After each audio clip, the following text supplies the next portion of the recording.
Hello and welcome to another exciting episode of Token Games Podcast. I'm your host and sometimes referee, Zach Stad Pearson. And today I'm joined by the only officer to survive the time conflict / schedule. 9,000 plus 1. I guess this time I'm a train cop. Hey, how you... I'm the plus 1. Alright, so we're just going to go into this, verbatim, because unfortunately, due to lack of people, not that they hate the podcast, but massive scheduling conflicts, might have to move this from a Saturday back to Friday or something. Saturday was never supposed to be permanent in the first place. Just, convention shit. All right. Topic 1 is algorithmic hypocrisy. Although just last week we talked about content censoring, machine learning, auto-demonetizing has apparently been added to the delisting factor. Mortal Kombat 11 and Dead or Alive 6 have been implied to be auto-demonetized and delisted unless you're specifically looking for it. Is this an isolated incident, like a glitch, or do you feel like this is the beginning of silent direction by YouTube to lean the fight game content people towards a different game?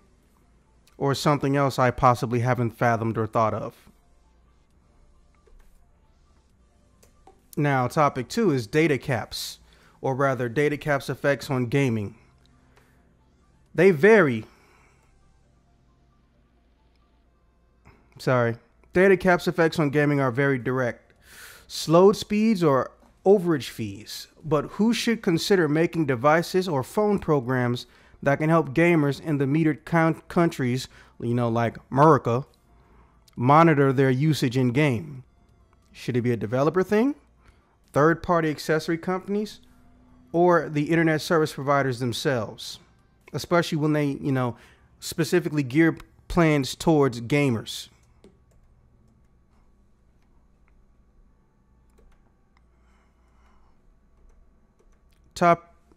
Topic 3, we all know Marvel will soon unleash upon the world a wave of in-house shows via their streaming service with movie characters. But do you prefer these series take places before the movie universe began or during as a way to fill in the gaps of in-between movie titles? I feel like we've touched on a similar topic, but hey, fuck it. Different time, different opinions. Pretty much. Now, topic 4. Captain Marvel is very mundane. Not the character, the movie. Do you think Marvel should consider shifting over to a Miss Marvel series with Kamala Khan, or someone else who held the Marvel title? Topic 5, pretty simple. Sony pulled out of digital game sales from retailers. Why do you think they did that, though? As if we didn't already know. All right, Ossifer, have fun. Right, so, regarding... You okay? Nah, it's just back on up. And a lot of it, motherfucker. Alright, so, topic 1. Yeah... If there's an actual, something on YouTube where it's an algorithm that just automatically demonetizes specific things just from a specific word or thing in the title, ooh, that's pretty bad. Can't help but wonder why the hell would they... Actually, no, I don't know why they do that, because YouTube's already super corrupt, as you've all seen, but this is pretty bad. And I think it's just yet another reason for people to not rely on YouTube for any, monetary stuff.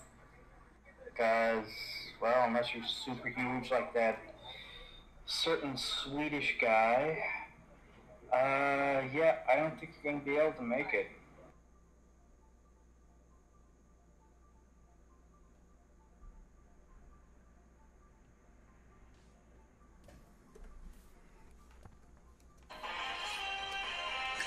Right, so, topic 2, regarding the cap data. I would say in that particular case, The ISPs, I don't think will be able to, because the ISPs, well, they don't deal with software and all that. They just provide you the service of, hey, here's your internet. We can offer you plans to give you more data. I'd rather not have them go into any, programming or like. More than likely, you're going to end up with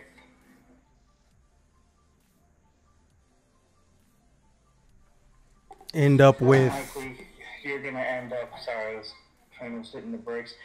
You're going to end up with either third parties or, the companies who make the games and stuff doing programs and making these, stuff to help the people out.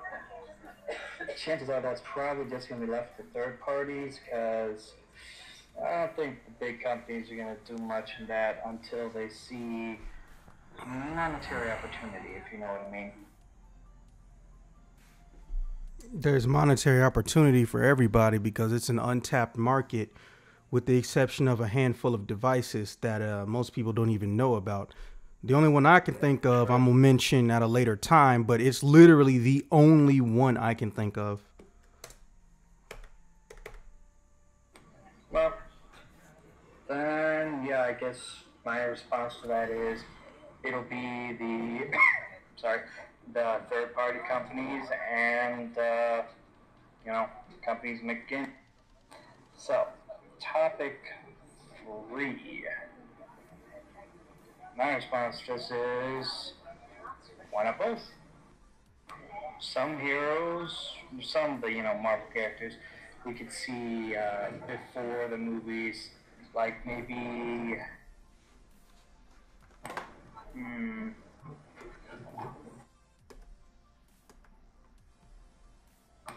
actually, now that I think about it, I can't really think, oh wait, no.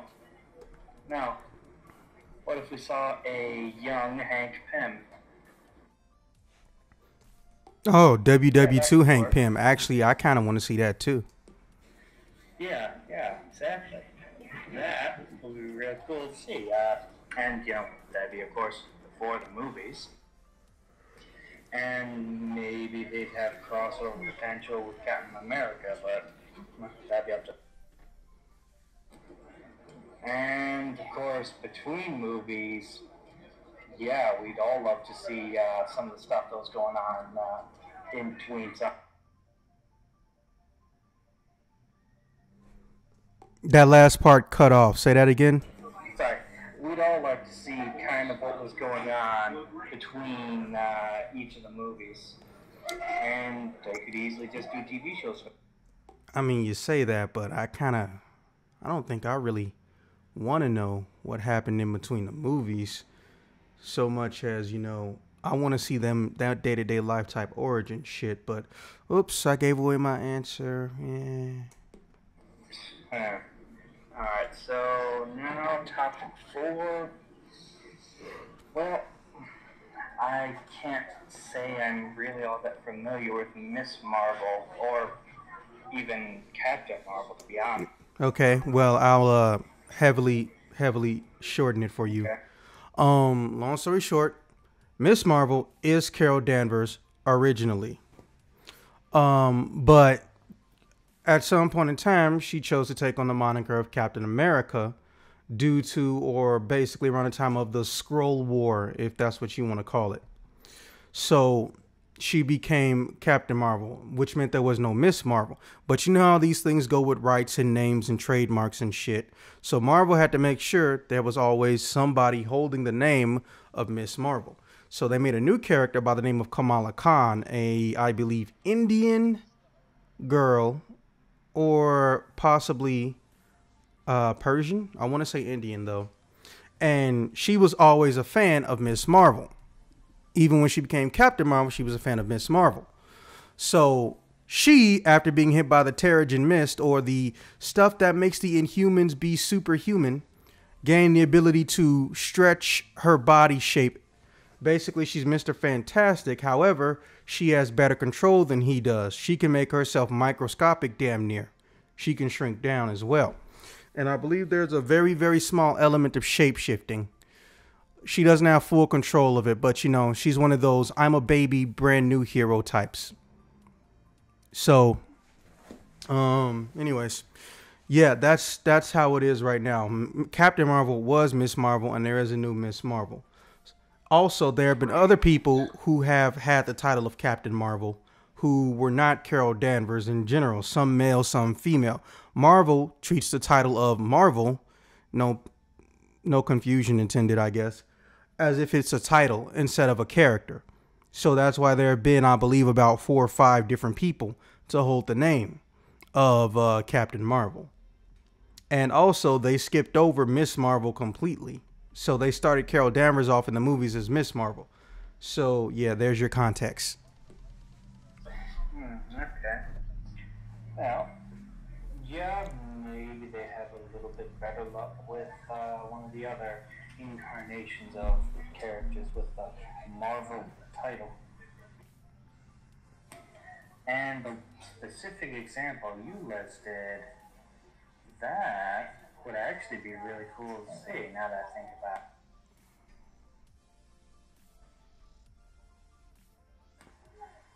Oh my god, but what I wonder is, who would they get to play her? Oh, it's going to have to be a new person. Like, they're going to need to be a baby actor, like Chris Evans level actor. Because it doesn't matter how you feel about Chris Evans. No one really remembered Easy A. I did, and I thought it was funny. I don't know why that black dude in that movie could not fucking act. He was the only person who could not act right. But he had nothing under his belt. And Scarlett Johansson was in a similar situation. No one remembered her from Home Alone 3, the worst Home Alone movie, where she's only in it for like 5 minutes. But, you know, they can get a nobody. Plus, there's really not any, I want to say, Indian actors in Kamala Khan's age group. Because Kamala Khan is about 13 or 14. In the United States, maybe. But yeah, they would have to import somebody. There's always Bollywood. Yeah, but, you know. Chris Evans, I remember those Fantastic Four movies. I don't, because I saw that shit coming, so I made sure I didn't watch it.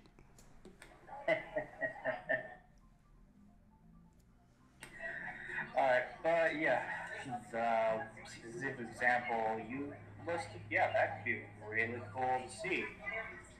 Though people might have an issue with someone that young doing all that kind of stuff, but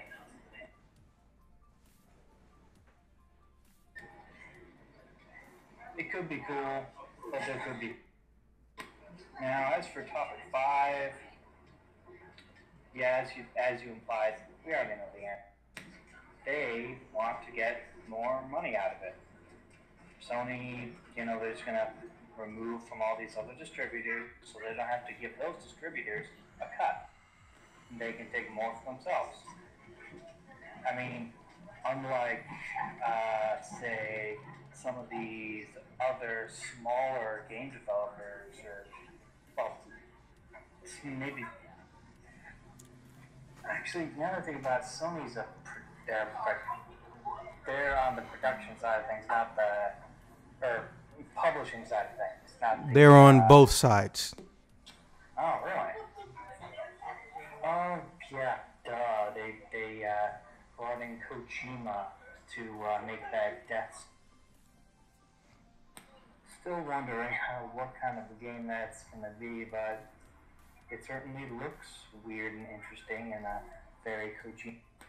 But yeah, Sony, they can afford to just have people go, yeah, go to our PlayStation store. Bam, done. That way they get more of a cut.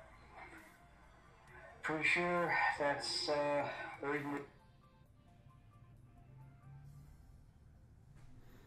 Yeah, you got to get used to holding that mic until you finish the sentence, bro. Say that again. Sorry. I'm pretty sure that's the reason they were doing it. Okay. All right, so I guess it's my turn. Okay, so I'm just gonna be blunt. Everyone knows YouTube is two-faced. Now, normally that's automatically, or it has a negative stigma when you call something or someone two-faced. But to be honest, no human is one-dimensional, unless they're under the age of 10 usually, or they haven't experienced a serious life trauma. The way I look at it, I think that this is an accident, but an accident they're not going to fix. Remember, YouTube doesn't really like to play politics, or so they claim. And they're also run by robots. Case in point, or so they claim. But when they see things getting popular that investors may run away from, or somebody puts their own personal emotional bias at the company who's got authority, shit gets messed with. Technically, what was it? I think Jake Paul, Logan Paul, I don't really care which one it is. Whichever one saw the dead body. That one, fucking, they didn't actually have to cut their deal and ties with him and cancel out their shit and all that stuff. They didn't have to. But they pretended, or either somebody who was on the investment said, go do it because I don't like him no more, or he may hurt the brand. YouTube hurts its own brand literally on a daily basis based on how they handle algorithms, monetization, and their own clients. Because remember, YouTube is only paying any people who make stuff on YouTube Red. Everybody else is just using their system. They're basically they're basically the administrators, and we're the ones we're the users. So it's almost like you're on a fucking message board form, except, oh, hey, here's videos too. So the way I fucking look at it, I'm not even gonna bullshit.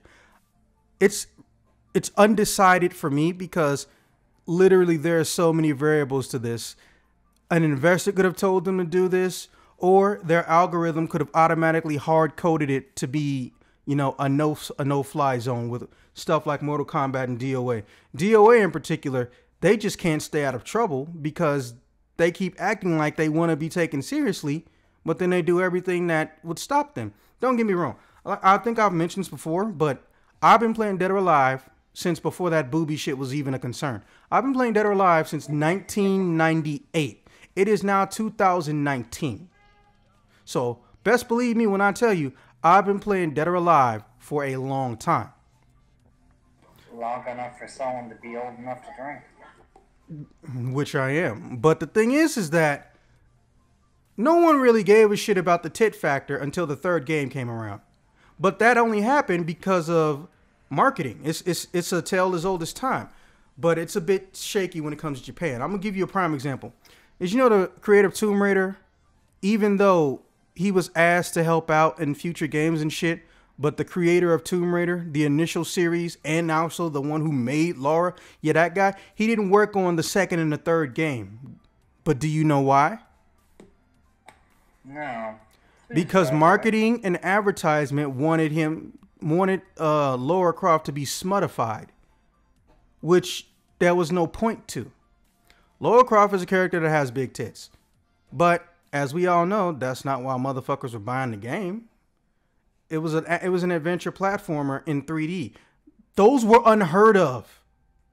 It was literally a brand new concept.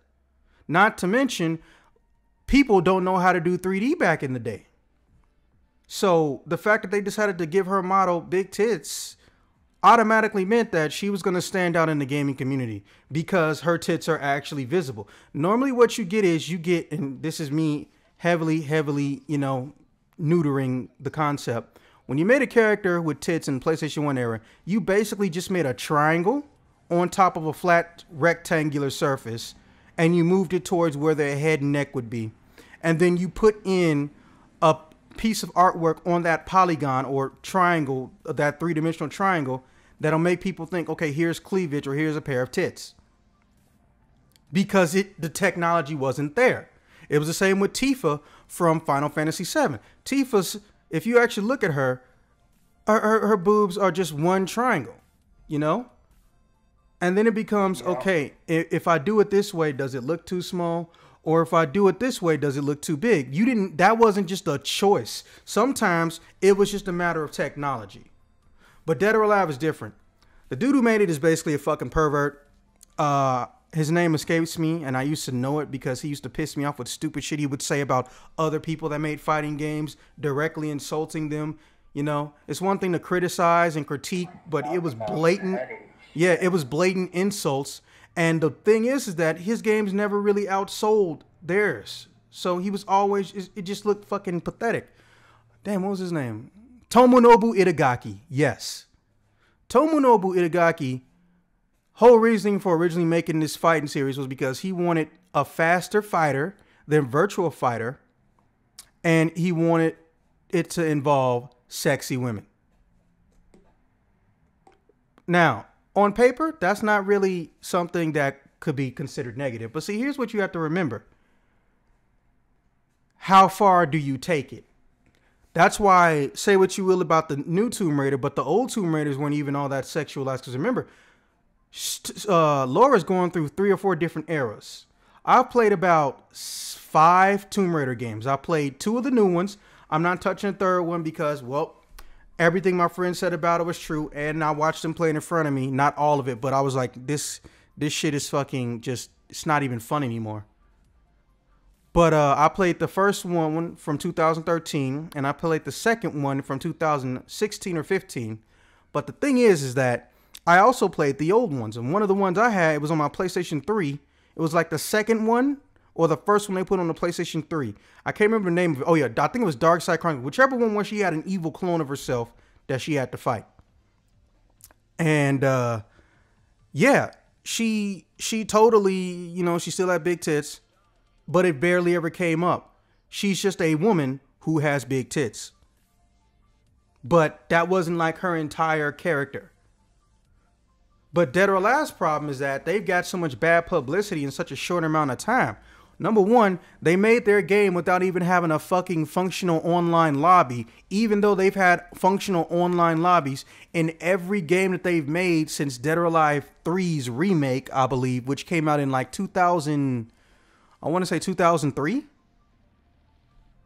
And on top of that, the game's fashion system is, that's my word for it. The system they use to have players be able to unlock outfits was so slow and painfully time consuming that if you wanted to get the in-game outfits, instead of doing their old system of beating different difficulties and different modes on higher difficulties, these mugs decided they were going to randomize what outfits you can unlock, and they were going to put them on a point system. So instead of, oh yeah, you unlock this outfit for beating this mode with this character, oh yeah, you unlock 5 points out of 100 to get this one outfit to a character you don't give a shit about and have probably never touched in 12 years. Looking at you, Bass. Yeah, it sounds like loot boxes. Yeah, but there was no microtransaction element to it. Now, that's the ironic part, and I'll get into that in a second. Okay, so now when they come out with 6, they try to lie and say, oh, we didn't say we were toning down the whole game. We just were toning down the base outfits. First off, the base outfits were never really all that sexualized. There were only 2 characters in the entire time that I played Dead or Alive whose base outfits were intentionally, or at least looked intentionally, to be sexualized and not some like high fantasy bullshit. 2 characters. So obviously he's lying on the translator, saying the translator mistranslated me. No, they didn't.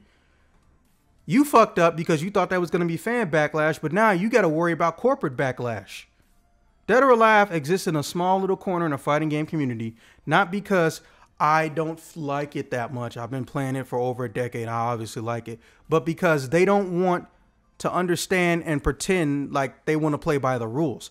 But even though the creator of that person is banned from working at the company, the basic shit they seem to not even understand, because they basically don't want to say, oh yeah, we're just a bunch of perverts and we know we can get away with it in our country, but when we go overseas, we're going to change our shit, even though we know in order to make the most maximized amount of money, or rather our biggest market, isn't even Japan. And even the big companies, Sony, Nintendo, they'll tell you their biggest market is not even their own home country. Their home country has a decline in how much video game entertainment they purchase and the type that they purchase. So the biggest markets are the Western. Dead or Alive on the 3DS had already previously been banned in, I believe, Sweden or Dutchland because it had sexualization of minors. And they technically do. So what they started trying to do is, oh, well, we're just going to say that their age is unknown.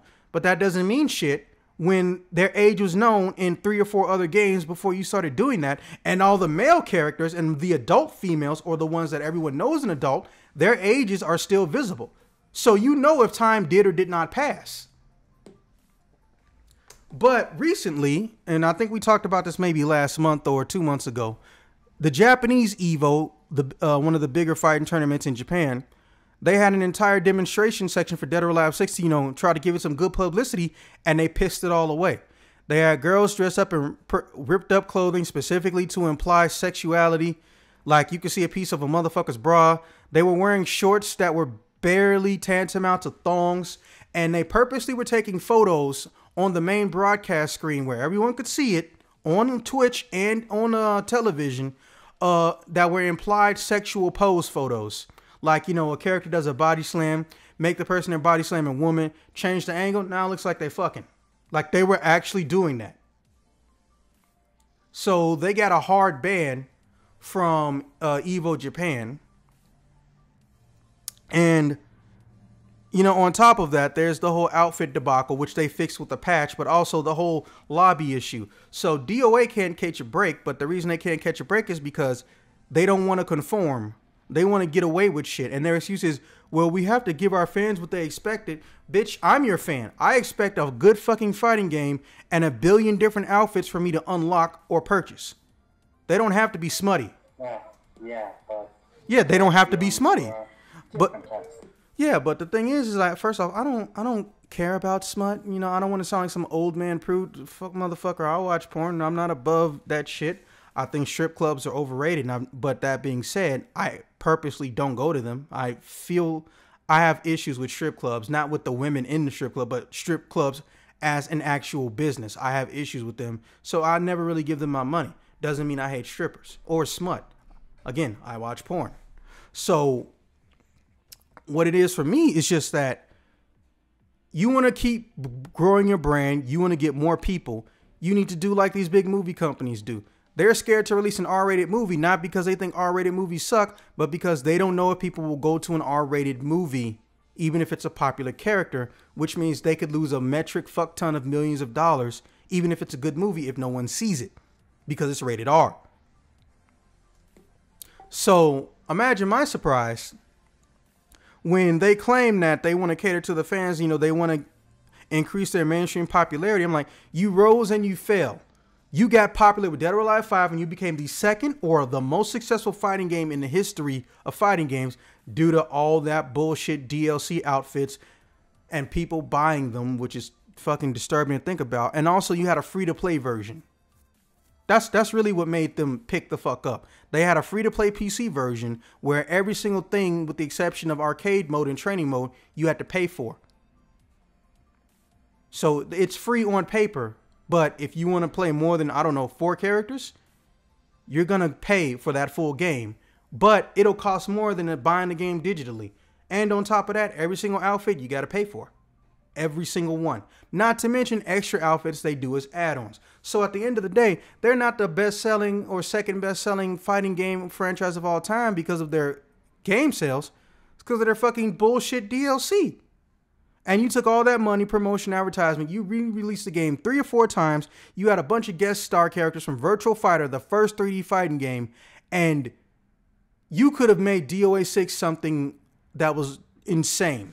But instead, you try to claim that you want to build up new fan base and promote the game. You change the system to the point where you make certain things easier to pull off, or you make it so one-sided matches are almost non-existent if you got Super Meter. The one thing Dead or Alive didn't have that everybody and their mama fucking had at this point. But then you go and you fuck up your own publicity and you won't even answer for it. They haven't put out any written apologies.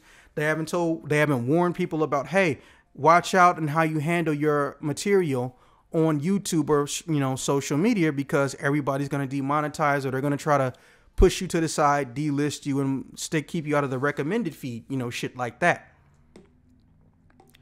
So I'm now a conflicted fan, and I don't like that feeling, because there's nothing people can say that will change that. I have to change that. And plus, most of the shit people say is fucking stupid and self-righteous and self-aggrandizing. You shouldn't feel that way, man. It's a fighting game. So what if all the girls look like fucking porn stars and blah, blah, blah, blah, blah, and they wear smutty stripper shit, which is completely against their own goddamn character?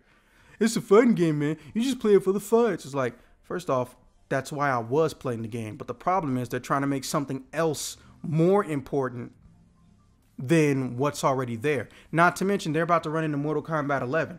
Now, as far as Mortal Kombat 11, look, I don't give a shit.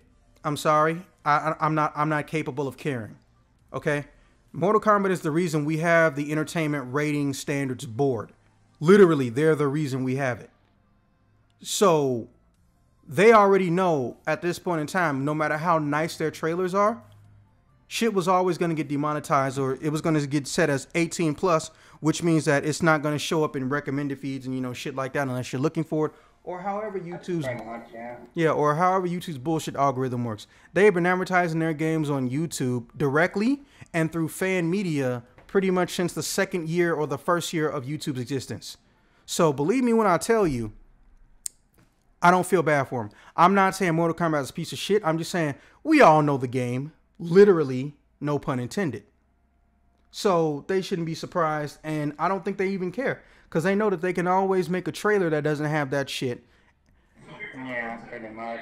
By the way, I'm about one stop from where I'm getting off, so... Yeah, I understand. Yeah, I understand. All right, so... Fuck, what topic was that? Was that 2 or 1? Oh, fuck, I'm still on 1? Damn. Go me.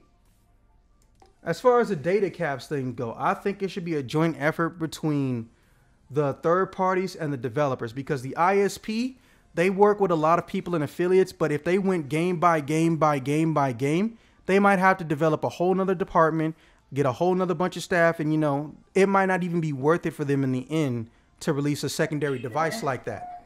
I hadn't thought of that one, but yeah, that's a really good idea. So basically what's been happening is there's been one company that I know of called NetDuma. They have a router that specifically shows you the best places and target areas or something like that that you can get a ping with, better than that little 1, 2, 3, 4, 5 bar ping bullshit you see on a screen in a video game. Because, you know, even if that should say 5 bar, you can still get lag and drops or disconnects. But the thing is that, you know, that has to be a joint effort. People have to start sharing code and getting more comfortable with it. Everything from the operating system people or the dev kit people all the way to the actual people making the game with their personal programming alterations and software and all that shit.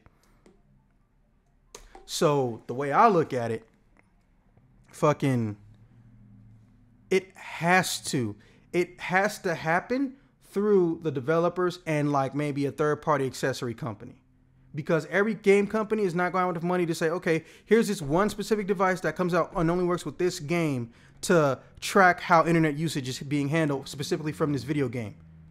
If they could just make a cell phone or computer program, that would be great. Or if they go a physical device because it can do something better, whatever, that's cool too. But it needs to be universal, and hell, they need to make that like yesterday. People would definitely pay for something like that, yeah. Now, as far as Marvel's, I want origin story bullshit that leads into self-contained stories that are epic about the character and then how they met or right before they met in whatever movie they show up in. We don't know shit about Hawkeye other than he's worked with Black Widow a couple times in the past. I forgot about that. I feel like a dirt now. He only showed up for 5 seconds. No, 15 seconds in the first Thor movie. That's it. That's all he did. We still to this day only really learn about him in an Avengers movie, and he usually gets less than 10 minutes of some type of character history or development. We learned he had a fucking family in Avengers 2. Avengers 2, we learned that. So, as far as I'm concerned, I want to see these characters before they even interacted with each other, how they dealt with their problems, and possible other Marvel characters that could start off in those television shows and move on to the big screen because they become important later on. Now, as far as Captain Marvel,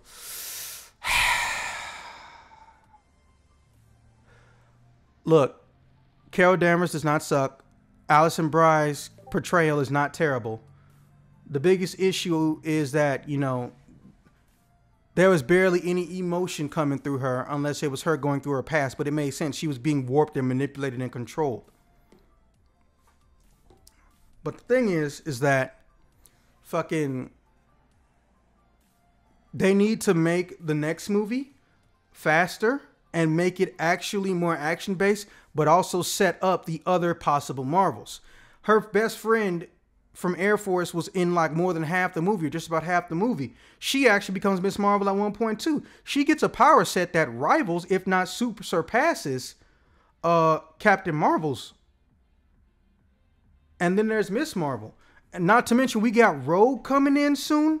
Remember, for those of you who didn't know, the reason Rogue used to have super strength and can fly and do all that shit back in the day, or if you grew up and watched her as a kid, was because she temporarily absorbed the entire consciousness of Carol Danvers. It literally was sleeping inside of her body and it put her into a coma. Crazy to think about. Captain Marvel is very easily replaced. But at the same time, you know, there was still a Captain Marvel, it just wasn't her. Alright, man. I gotta get going. I will talk to you later. No problem. Now, as far as Sony, look, it's a very simple thing with Sony. The way I feel about Sony is very, very point blank. Somebody in upper management doesn't know how the real world works, or corporate investors think that they can control everything through the internet, which they can't, and that they're going to make everything that involves a physical or digital sale only come through the primary company. I think they're going to try to have physical games only be sold online through Sony.com or some other BS like that. Or they're going to do crap where they only allow physical sales to be sold from an online retailer, which doesn't make a lot of fucking sense. But the thing is that the more shit you put in the cloud, the easier and bigger of a target you become for hackers. Sony, I'm not saying you're doing this particular. I'm not saying any other companies are doing this in particular. But listen, you can't trust the cloud. Ever. Ever. You don't like the idea that people modify your games? Why do you care? They bought the game. They're still playing the game. In fact, if you see a mod and it's cool and popular, why don't you make your own version? They can't sue you. Make more money for yourself. Every game that's ever made is not going to make it to another era. It's the same with going from VHS to DVD and DVD to Blu-ray. Just because a movie is good and a lot of people still want to watch it doesn't mean that it's going to magically be given a DVD or a Blu-ray later on. It's 50-50. And putting your shit all in the cloud storage, thinking people won't access it or hack it, that's not 50-50. That's a 90% chance, 99.999% chance people are going to come for you. All I'm asking is, Sony, put a little bit of thought, care, and kindness into your own fan base. Do not try to move everything online. That's a total bullshit. That's not going to work. Because hackers can pull things online, offline. And if you try to do this whole, oh, well, the future of gaming is going to be streaming services, you're going to have to bite the bullet and admit that's BS too, for the simple fact that A, single player games sell and you can make money off of them, DLC. Why would you close the door to money when you can get money? You're a business, right? You're supposed to make money. But also, keep this in mind. Everybody and their mama is not going to pay a subscription fee. And even if you go free to play, you're going to try to entice people with microtransaction DLC stuff. I understand it. I'm not even saying it's a wrong thing to do. If you got a game that's free and it involves online playing all the time, you have to find stuff that people want to buy. Or have a very, very dirt cheap subscription system, you know, like $1 a month or $2 a month. But you're not the only pony in town. So that's not even feasible. That's why I feel like you just need to sit down and talk to your investors and like, look, what you want is practically impossible. We could even have people who work for the company who help aid and support hackers just because they don't like the idea of literally everything trying to go to the cloud. There's nobody you can truly trust once you're in the cloud. It's just how it is. With that being said, this has been another exciting episode of Token Games Podcast. See you guys when I see you guys.